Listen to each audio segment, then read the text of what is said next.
ತುರುವೇಕೆರೆ ಕ್ಷೇತ್ರದ ಶಾಸಕರಾದ ಎಂ.ಟಿ. ಕೃಷ್ಣಪ್ಪನವರು ಪಟ್ಟಣ ಪಂಚಾಯಿತಿಯ ವ್ಯಾಪ್ತಿಗೆ ಕುಡಿಯುವ ನೀರಿಗಾಗಿ 10 ಕೋಟಿ ರೂಪಾಯಿಗಳ ಕಾಮಗಾರಿಗೆ ಚಾಲನೆ ನೀಡಿದರು. ಪಟ್ಟಣದಲ್ಲಿ ಪ್ರತಿಯೊಂದು ಮನೆಗೂ ನಲ್ಲಿ ಹಾಗೂ ಮೀಟರ್ ಹಾಕುವ ಮೂಲಕ ನೀರನ್ನು ಕೊಡಲಾಗುವುದು ಎಂದು ಶಾಸಕರು ನುಡಿದರು.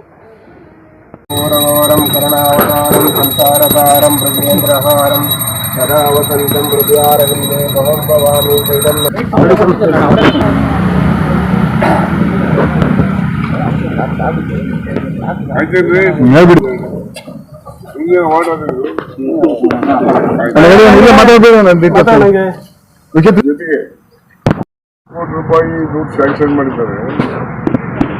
ಇದು ಗೌರ್ಮೆಂಟ್ ಆಫ್ ಇಂಡಿಯಾ ಸ್ಕೀಮ್. ಅವರಲ್ಲಿ ಇವತ್ತು ನಾವು ಪೂಜೆ ಮಾಡಿದ್ದೀವಿ.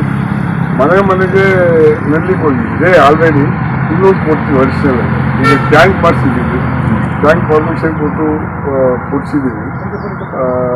ಇದು ಹೇಮಾವತಿ ಇಲಾಖೆಯಿಂದ 24x7 ನೀರು ಕೊಡೋದಿಲ್ಲ. ಇನ್ನೊಂದು ಪೈಪ್ ನೀರು ಬರ್ತಲ್ಲ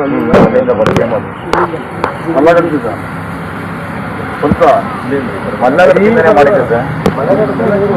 ನೀರು ಕೊಡೋದು ಜನಗಳು ಒಳ್ಳೆ ನೀರು ಕೊಡಿ ಚೆನ್ನಾಗಿರ್ಲಿ.